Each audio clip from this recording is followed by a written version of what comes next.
get cracking!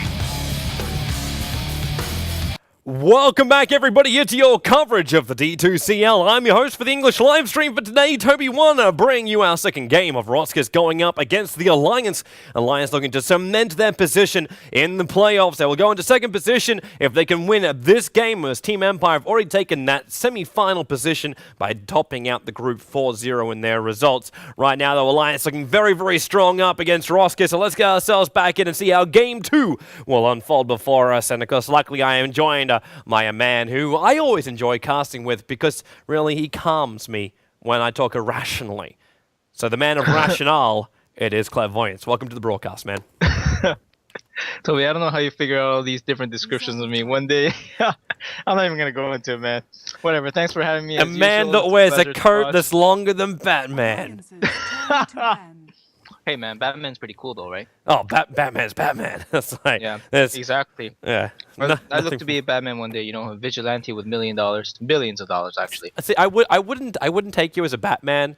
I would take you more as like one of the evil villains. No, man. With the length of your hair and like the style of the coat. You're like one of those people out there that would like go out raiding things and stuff. I cut my hair though. Wait, what? Yeah, I cut my hair, man. Dude, you know what? You know why I started growing in the first place? See, I found a very weird paradox. I grew my hair initially because I was too lazy to go to the barber, and then I realized that shower times multiply by a lot when you grow your hair. So I'm like, well, this is not worth anymore, so I'm just gonna chop it off and boom, gone. I'm gonna apply my Dota efficiency rules to my shower time. Seriously, man, I used to take those 5-minute ninja showers. You know, I went in, boom, got out, and all of a sudden, you know, things don't work like that anymore. All of a sudden, I got split ends, I got long hair, and now I'm just starting to drip water down my back as well. I have to change my jeans. Oh my god! Is that what you're trying to say? Whoa, you sound like you speak from experience, man. You know way too well about this. Oh, dude, I did an education course for 6 years. I spent 90% of my day with majority of women. Sorry, that just sounded funny, real funny at the start right now. Look at you now, Toby. The ratio of my university was 1 guy to 30 girls. And then the ultimate irony, I now work in esports, where it's 50 guys to 1 girl. And that's if you're lucky. What a sad reality we live in, boys. Yeah. Hey, I'm not sad about it. I'm not sad about it. The ratio is getting better recently.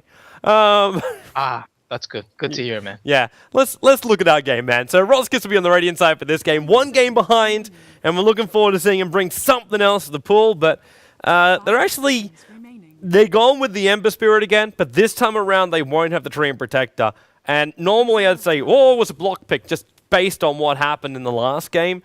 But in this game, I don't think it is, man. You wouldn't pick something like a Tree and Protector just to block, because they had no trouble with dealing with the Living Armor in the last game. In fact, I almost want to say it was a non-factor in the last game. Yeah, unfortunately, I feel like in specifics towards that last game, that scenario, I feel the same way. Now, speaking strictly in terms of block picks, I would say RoX KIS actually got the better end of that stick because they picked up the Nature's Prophet, and I feel like that's a hero that's much better suited for Alliance than Treant is for RoX KIS. And don't get me wrong, GoBlack is the definition of Tree and Protector. I mean, this guy raising to his prime from Empire's time, this guy has been picking Tree more consistently than anybody else has in Pro Dota, and Abaddon's actually one of those other heroes that he picks because he just loves on that face-on aggression, likes to take it to your face, fight you under your tower, and then somehow win the fight and take your tower, and Treant happens to be one of the better heroes at that department. At the same time, though, as you said, I feel like Alliance have some backing to it. I recall specifically when it was that one land that Treant started getting really, really popular, and basically GoBlack lost with the Tree game, and then Loda said something around like in an interview right after saying like, okay, we understand the idea that he was trying to put out, and then what they did was they picked the Tree and Protector in conjunction with the Ogre Magi, and they bloodlusted up that bear. I'm pretty sure you recall those days. Oh yeah. And yeah, and they put out that strategy, and I'm not sure if the Mirana was involved, but I wouldn't be too surprised if they would do it again, because once again, giving up a profit for for RoX KIS like that, and then allowing the bear to actually get banned out like that, all of a sudden, the dreams have been shattered. We won't be seeing a relic of the past. No, it was good times though. It was good times. It was great times actually. But actually, as I was having a chat to Jacob about this earlier today, sorry, Melk. Right. And we're talking about, like, 'cause he got to watch games over the weekend. It's like, picks that. It's just like, yeah, man, this meta is a beautiful time. I'd say it's better than our old times, really. But in the old days, everything was just so predictable. And these days, if you have the imagination, you could do anything in Dota.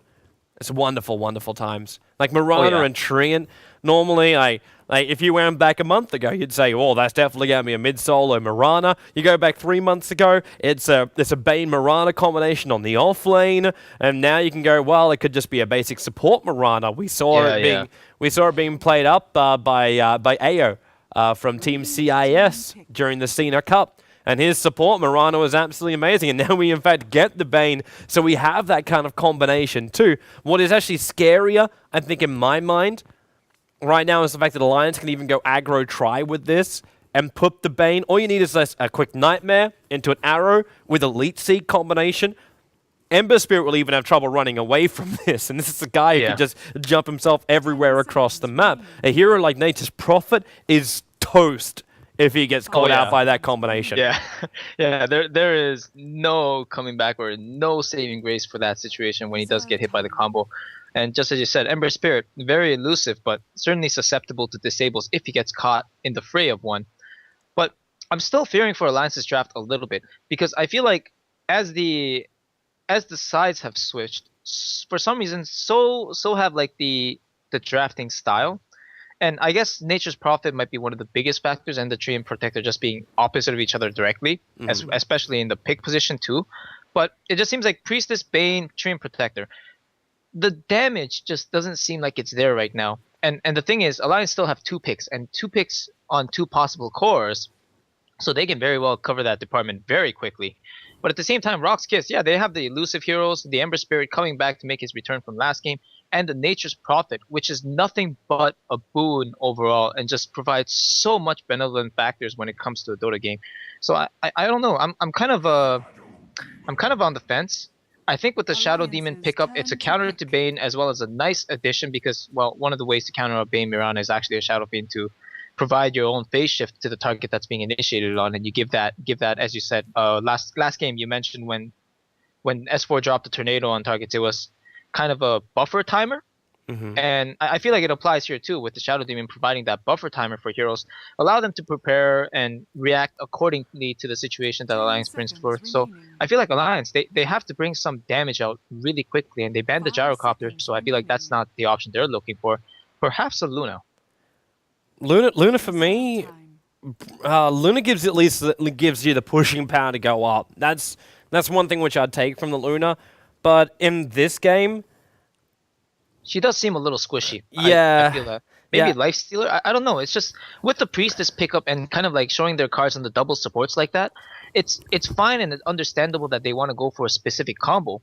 But where's your global presence and the damage coming from? The Invoker's still available in the pool because RoX KIS decided to omit that ban. But at the same time, even the Invoker, would it provide enough against RoX KIS's lineup? Because I really feel like RoX KIS's lineup, they may not have as much synergy when it comes to 3 heroes working as one, but they certainly have the power to work individually just as powerful as the opposition.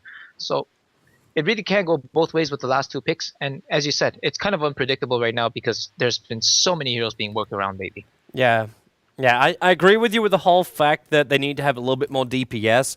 They could just try and force it themselves because the DPS is one thing, but pushing up towards the high ground quickly is another thing because you're dealing with Nature's Prophet. Now, that's a better way of dealing with Nature's Prophet because we're running at an Admiral Bulldog heroes really at the end of the day.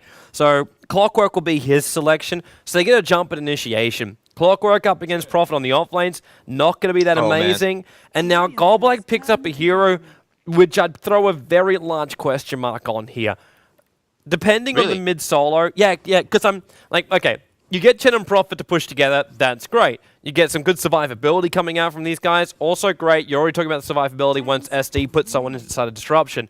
What I'm fearful of for RoX KIS is the fact that they just lose Chen and SD over and over and over again in the early game. Because if this is an aggro tri-lane from Alliance, Chen and SD are going to have to be a presence on that top lane. And if it's just SD, it won't be enough. There'll be no one to take the Nightmare off. Having a Chen creep in the neighborhood in the early stages isn't really going to happen. I love both of these last bans out there. So if it was Slaughter for RoX, Alliance have trouble coming in close and dishing out the damage.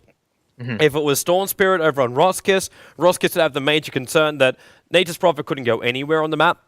And the second Ember Spirit jumped out in the map. Storm Spirit will control him. Clockwork will follow up, control him. And then the possibility of a Fiend Script also coming out is just too much of a risk. I think both lineups definitely have a lot of potential.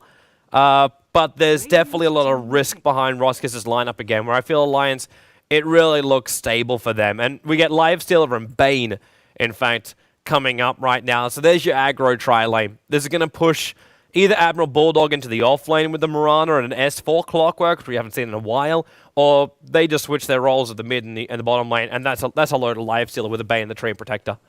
Yeah, most likely than not, of course. And part of me feels like I might be overlooking the Treant potential, or the Treant factor, really, when I say this, but I'm going to jump on the other side of the fence and really say that I really feel like RoX KISS's lineup is better crafted here. And I'm going to just present the other side of the argument because I feel like, well, for one, the Storm Spirit ban, you don't want a Spirit going up against another Spirit at the mid lane. That would be disastrous. But really, the other story is that Alliance, that their counter push is really lacking, especially with those last two picks. Personally, in my preference, I would have opted for the Timbersaw against a lineup like RoX over the Clockwork. Because once again, the Clockwork provides a lot of control, especially against single targets like Shadow Demon and Nature's Prophet.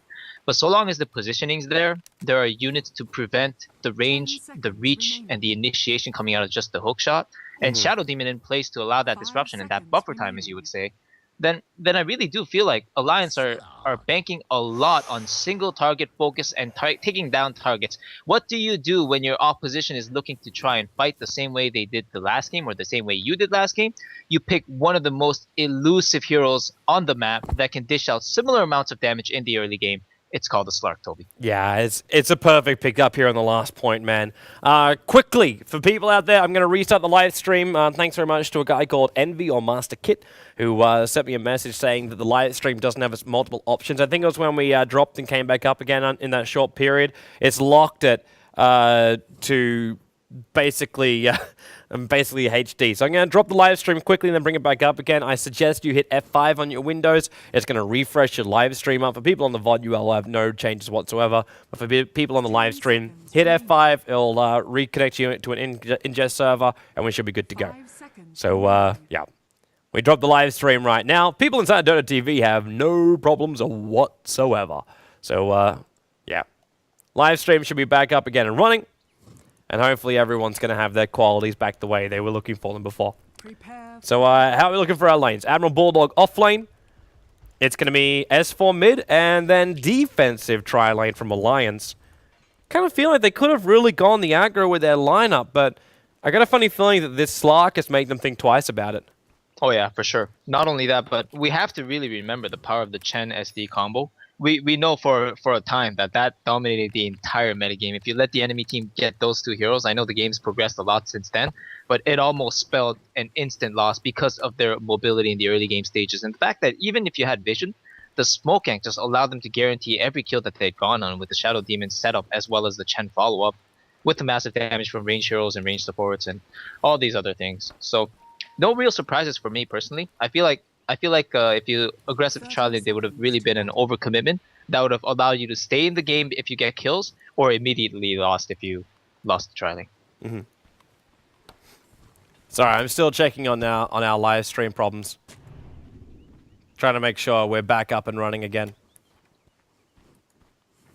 Ooh, interesting. So Loda's poised himself at the mid lane now, and Bulldog's going to the off lane. I guess it's somewhat expected. But I actually didn't see it coming out like this. Well, I guess to actually switch to a dual lane. Yeah, this is probably a lane counter thing. It's like putting up a Lifestealer against a Pudge or something like that. It's not a fun matchup for a Pudge. And Ember Spirit can do a lot better because he's Ember Spirit. He has the spells to mitigate damage as well as the Flame Guard that can dish out the damage. It won't block Magical from Lifestealer because Magical doesn't come out from Lifestealer. But it'll certainly help him kind of keep things at bay.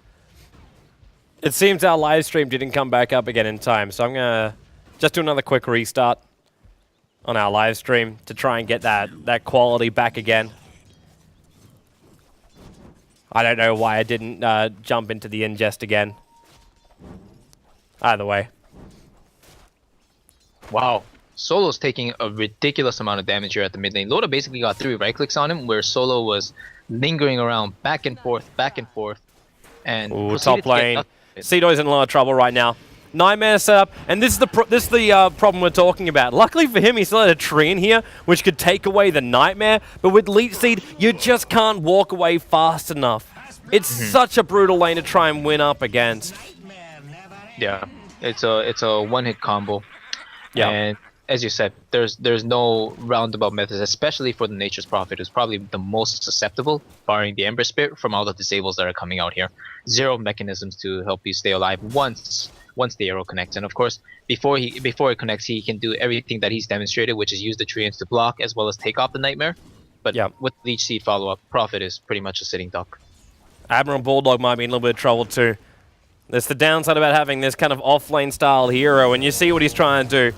Cog it up, run to the other side. Unfortunately for him, he can't cut himself a path to freedom. Disruption will be there. The Centaur follow-up stun, and then Slark just into a Dark Pact, and the leash holds Admiral Bulldog in position.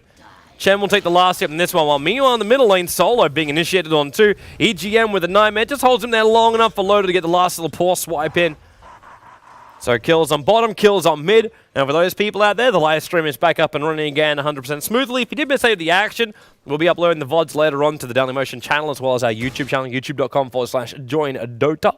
And hopefully we do have all of our low-quality options back again for your viewing pleasure. My apologies for the error, but I try and fix it as quickly as I can. Thank you, base Toby. Now top lane, Cedoy does not see this one coming because Bane at level 3 has picked up an Invis rune, and boom, there is the combo. They don't have the brain sap, and they're still a little bit too far away for the Leech Seed, but the range damage is enough.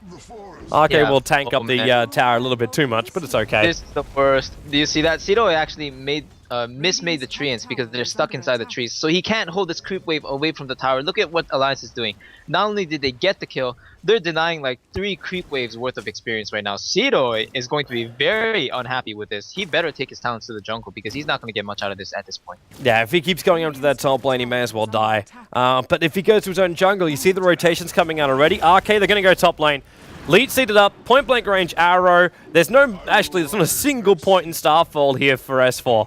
He's got 2 points arrow, he's got 1 point up on the leap, and he's got an unspent talent point right now. But EGM is causing some issues for Goblack. He's rotated himself down to the bottom lane, and he's quite willingly showing himself here because he wants Roskis to be looking behind. Wants it to commit extra supports. Now, EGM's going to have trouble, though, because disruption. It's only a Hellbear Clapper, though, but with Solo rotating in, EGM's got no other choice but to run towards the high ground. And, well, actually, he may escape from this one. Support's coming in, Clockwork with the cogs, trying to keep Slark away, into the battery assault. Nightmare's over on the Slark, but Slark very wisely Dark Pacting just before EGM was going to cast off the Nightmare. So he breaks free, leeches him up, and gets the kill on the bottom lane. Wow. I think that's one of those things where I could say, yeah, EGM actually died, and Admiral Bulldog tried to pay attention as well. But, quote-unquote, space made, because honestly, they committed a lot of heroes and a lot of extra time for that Bane kill, and I feel like what EGM did there was actually worth it in the long run. Him giving his life up to invest or waste the time of so many heroes in the early game right now, it's so worth it. And now Cedoy at the top lane, I keep almost calling him Bedoy, but it's because his he's name gonna go down again. Yeah, he's screwed up with his name. With the Brain Sap, the Leech Seed, who cares about tier 1 towers when you have a living armor? Mirana gets another kill while on middle lane, Loda raged up and beating inside a Solo. Good time to let off the chains, just slowing down Loda's chase. But one thing we haven't seen at all, man, Goblack, I think it's been carrying the smoke around from like the first time they walked out of base. But when was the last time you saw a Goblack smoke gank? Not this game, that's for sure. While in middle lane, EGM's on the way in. He's level 3 and Loda wants to start fighting up. He's got Infest available, so with Chen bringing the army in, he needs to be out of Infest, and now pops out. Rage is still available too. 1-1 charge and phase boots are in here. So there's your Rage. Rose up towards the high ground. The nice Troll Trap holds him there too, and Cedoy TP's in towards the middle lane. EGM has the living armor. Maybe that would have been a little bit more helpful over on Loda. Either way, Solo will be sent back to base. He's got a Spirit to leave. Nope. He just has to go back to base to heal up and then come back out again later the old-fashioned way. Yeah, I feel like Alliance certainly didn't play that the best way they could have. As you said, with the living armor, that could have been a nice addition to Dota, but also I feel like Dota had a better option to invest. Although it was a high panic situation, so I feel like he kind of went for the best option available to him, or what seemed to be. But he could have survived if he played really, really amazing. Unfortunately, he did get caught out. And now Solo, speaking of getting caught out, might get caught out. Again? Top lane is another place for a fight. One last hit from Loda. That image was just a little bit too far away. Oh, he didn't have mana, actually. It was with a 150 cost, so he casted the illusion for that, because illusion is free. But he couldn't cast the activation aspect because he was only at 114 mana. So missing a little bit, and he tried to bottle up in between the attack sequences, but when you got a lifestealer with all his attack speed and a Priestess of the Moon hammering away at you, it's very difficult to bottle up. But nicely, he comes back to the top lane now because he had the illusion. I hope he doesn't die again, though. You'll have enough confidence to kill off S4. Able to jump up, get the chain, but living armor also protects S4. Leap up, under range of the tower, now in with the lead seed. Solo, slow yourself down. Arky doesn't have an ultimate, but with the stun out from the arrow, man. S4, he plays it beautifully. Moves up into the fog of war, throws the arrow out, and Ember Spirit finds himself completely overcommitting up on the top lane. Yeah, I was really, really hoping that he wouldn't die again, and part of the reason I felt that he would try to get us aggressive on S4. Once again, S4 is an extremely cerebral player. Like he likes to take into calculations every little bit, and if he can bait you out with 200 HP, he will try to do so, whether it gets him killed or not. So I feel like, yeah, I feel like Alliance got the better of Solo right now. Admiral Bulldog said, Prophet's TPing in, and they're going to transition this into killing off the tower. Admiral Bulldog getting Chen nukes, Dark Pack, TP comes in from S4. He sees a potential kill over on Yol. The downside is, with his jump in, he's in the middle of 4 heroes and all by himself. Slark was searching for a follow-up, but he came in with basically no mana whatsoever. While EGM, solo kill. Nightmare. Brain Sap, he'll use 1 charge. I don't know if 2 points is going to be really enough to kill off. Yes, it is. Why did I ever doubt him? Solo kills the Ember Spirit. S4 is enough mana for an arrow. He might get hit on BZZ. With a TP coming in, he's looking for the opening. Attempted to denial on the tower. Gonna fail. There's a quick point blank jump in. The arrow actually flies through him this time. The Cogs pushing BZZ back, buying the space for S4 to live on 55 life points. Yeah, honestly, it's very hard to distinguish exactly where a Slark is with the Shadow Dance, especially when you're just looking at the AoE of it, not exactly the minimap pinpoint. But that kind of looked funny because I guess the Slark had an opportunity to go for the kill after the arrow missed, but then Bulldog dropped a really nice Cogs and pushed out a couple critical targets, so S4 was able to survive, and now Solo on the other end almost got gripped and now gets cancelled. No, never mind. It just didn't get cast. Just run away, people. Just run away. Disruption, Centaur, Troll. Well, Bane, he's going to brain sap our Golblack right now and keep away from... Actually, the Centaur has no mana. It couldn't go for a stun. That was really interesting, though. I think that's the first time I've seen a Bane go into pretty much the end tail of his animation. S4, point blank range arrow over there on Seedoy. The kill will go to the Mirana. But yeah, sorry, back to what you're saying with Bane. Oh yeah, it's just the first time I've seen Bane actually go into pretty much full animation, and then it get cancelled not on his own, or rather on his own instead of somebody else. Like it's just like it did the full animation. He lifted his hands in the air, and then you thought the Beanswork was going down, but Solo actually managed to cancel it twice because he used the Fire Remnant to get into his invisibility frames. There may have also been another call saying, "Save it, save it, save it! We want to kill this bottom lane." Because they could do that. Hook shot in, Fiend's Grip, if he can reach him. The Dark Pack's already gone, so you have to wait for it to go. And now if they want it, they need vision.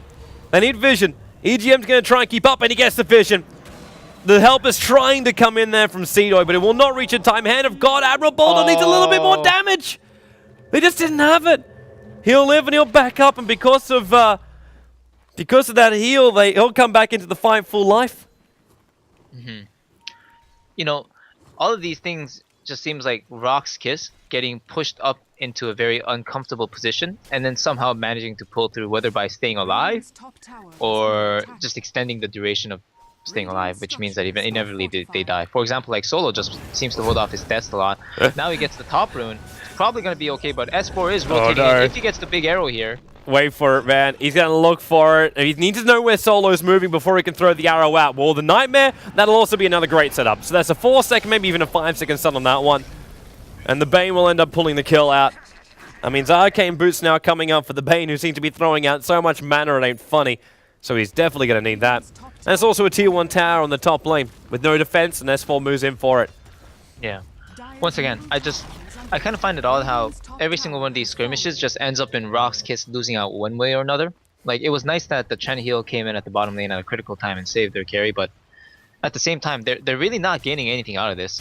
And once again, Alliance's lineup, it's not that good at stopping pushes, but when you win the lanes in such handy fashion, it's so hard to push, especially because the Chen just hasn't been having much game impact with regards to creep presence, and the Shadow Demon certainly not having too much game impact when it comes to moving around the map and securing kills per se.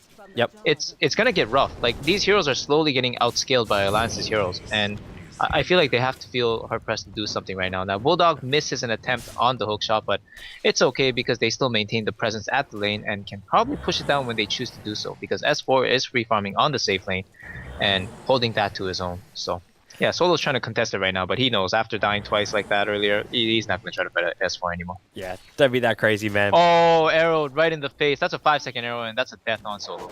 Solo getting solo killed yet again. How did he hit that? On an Ember Spirit, like... How did he even connect on that? Middle lane's in trouble too with Yol. Actually, no, he's doing the wise thing. He's moving down south. So EGM doesn't come close. They're going to purge. They're going to catch her. They're going to disrupt. We got Centaur, Satyr as well as the Troll. EGM, Nightmares, hoping to deny himself a quick brain sap and then moves up with his charges. He was hoping to get himself away. He did a pretty damn good job to make him work for it. Yeah, I'm pretty impressed. Like, the spell sequence that he used there was extremely experienced and very, very well done. Like, I mean, there was no way he was going to survive that, but he did every damn thing. Ooh, Admiral Bulldog. He almost forced him into the arrow. The leap down with a DD rune on S4. If that arrow connected, we'll be looking at a very dead BZZ. Meanwhile, Disruption, they're going to use Moonlight Shadow, hook shot away to safety, and then back into the invis. He just casted that too. Wow.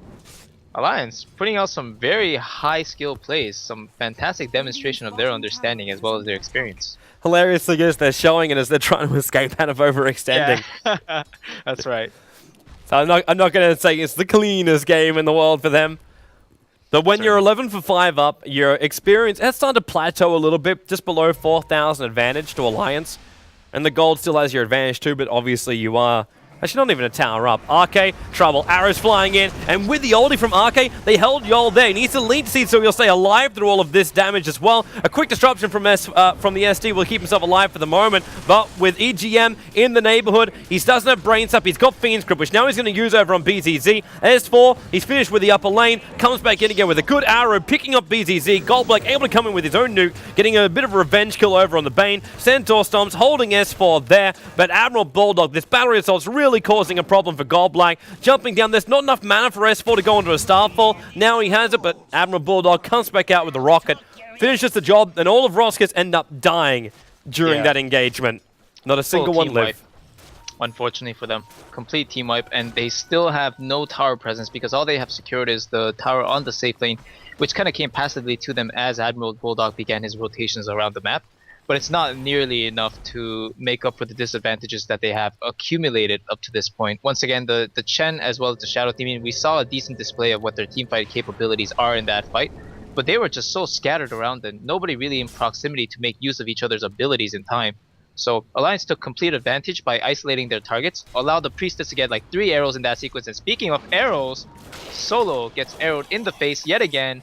Falls for how many times is that this game? Too many. That wasn't even where the fight was meant to begin. It's in the middle lane where Clockwork is now battling up against BZZ. The Disruption will try and save him because he feels the Fiend's Grip was coming, but there's still a level 4 Brain Sap available, and Slug, well, jumps out the Shadow Dance trying to beat on top of RK. But RK, living armor, protects himself. In the meantime, too, Admiral Bulldog caught shots in absolutely perfectly. The arrow will pick up SD inside the tree line, and they might be looking for Seedoid. Nope, he's backing up. Alliance are hitting their disables perfectly, and that movement as well. bringing Loader and S4 in behind the lines. Yeah. They couldn't have coordinated any better. Toby, I think it's one of those rare cases, but I really feel like right now Alliance is completely outplaying RoX KIS. Once again, I feel like the draft was crafted to allow more pushes as well as more skirmishes engagements that could have been more drawn out and possibly go both ways. But as it stands right now, Alliance's heroes are so farmed to the point where they can sort of go for any sorts of plays, and when you have something like a 4 or 5 second arrow connect to one of your most important heroes every single time before an engagement breaks out, then the result is that you have a 2-8 Ember Spirit in 15 minutes with no farm to his name. This is really, really difficult for them right now, and GoBlack invests, I believe that's the first smoke that he's used this game. Three heroes. It's the first one I've seen, man. Yeah. 3 heroes. They're going to fight. They jump in an Admiral Bulldog, but he's got Blade Mail up and running. They don't want to start beating on top of him yet. And then the Cogs, perfect position. It's actually locked RoX KIS inside their own jungle, while Bane's having a party up here on the top lane. The Urn's, in fact, going to tick out Seedoy in this one. The ulti from Arcade, combining now on with the Leech Seed. Alliance, they do lose Mirana in this one, but then at the same time, Solo, Loader, he's trying to armor toggle through this. Seedoy, in fact, will live on 18 life points, TPing himself out. Again, though, Admiral Bulldog now in a little bit too close. The Blade Mail trying to get some revenge kills. For some reason, EGMs are more damaged here in this fight than anyone else from Alliance. He'll pick up a double kill here. Goldblade still fighting it out. EGM, Nightmare will help set him up for Solo. Brainsap level 4 also available. They use the chain creep to take it off. Then into the quick stun. Brainsap down to 30 life points. He doesn't have an earn charge, but he just does it the old-fashioned way. Walks in close. RK was there to say hello to, but it's a triple kill for EGM. He was sitting up here controlling the entire engagement while the rest of his teammates were dying. Yeah, the funniest thing of that is, as soon as Aki dropped that Monster Treant Protector ultimate on 3 clustered targets, S4, he left him right in the middle of everything, and then he popped. He got 100-0 so fast. Oh my gosh. Oh, Seedoy. He's going to try and battle this one up. EGM, he's got, well, Enfeeble to try and slow down the damage. There's still a Sentry or Clockwork. Hooks in. RK will live for the moment. They don't have detection on him. He's using his nature's guise to stay invis for the moment. As he runs up towards the high ground, the Dark Pack, BCZ. He couldn't see him, but he had a gander, he had a guess, and he got it right. There was no detection. I'm not like going loopy. They never triggered dust, they never triggered anything else off. That was just good play, right? Yeah, for sure. It was just really nicely done. And honestly, RoX KIS are beginning to slowly demonstrate that their team fight, as well as their team composition, are certainly very, very capable of turning things around. Now, Bulldog does get caught out this time. There is a combo coming out of RoX KIS, and looks like he will fall, but the Blade Mail keeps him alive for a little bit longer. It makes it very difficult just to instantly pop him. The Poison's doing a really good job, while BZZ is trying to stay close enough. In comes Loader, open wounds, and they commit the Fiend's Grip. So there was no way to get out of that one. The Clockwork, he's got living armor. He might have himself 4 poison stacks on him. Let's make that 5 poison stacks! Shadow never kills himself off the back of that in Solo. Well, there's a jump up to high ground. Loader's trying to stay with him with a troll trap from Goldblack. He tries to hold him in position, but Loader just infests, pops back out again. Nice life points. Ember Spirit and Chen on the sidelines. And the rest of both the creep wave as well as the Chen army will be mopped up here. S4 threw the arrow in anticipation of where the Ember Spirit would have been if he ran straight. Now, the Ember Spirit actually didn't run straight. He used the Fire Remnant to traverse himself right on top of the hill, where he would avoid the damage coming out of the Lifestealer and other melee targets. And somehow, it lined up perfectly for the arrow that was supposed to miss, got himself killed yet again, and now he's sitting at 2 and 10. This is just really unfortunate for him right now, and nothing is going well for him specifically. But at the same time, quite a lot of hilarious events going down, and very entertaining, to say the least. I don't know if RoX KIS are going to consider it hilarious or not. Oh, unfortunately not. It's just really, really like a stroke of really bad luck for them, as I see it. But S4 is landing some big arrows now. RoX KIS is trying to pursue a Bulldog for like the 5th time. If history repeats itself, we've seen this go the other way before. Yeah. Let's just watch it. Let's just watch it. Plate Mail is up, and look at the damage BZZ does to himself. And TP support's coming back. Now BZZ just burned himself, and they cancel the TP. I think that was rightly so too. After he was dead, there's not much point to it. They can look at tower trades instead. With smoke going up, Fiend's Grip is going to be used as a brain sap into a Starfall, into a... He's considering arrow, and he considers it completely incorrectly. EGM's going to have to brain sap him. He can't reach him.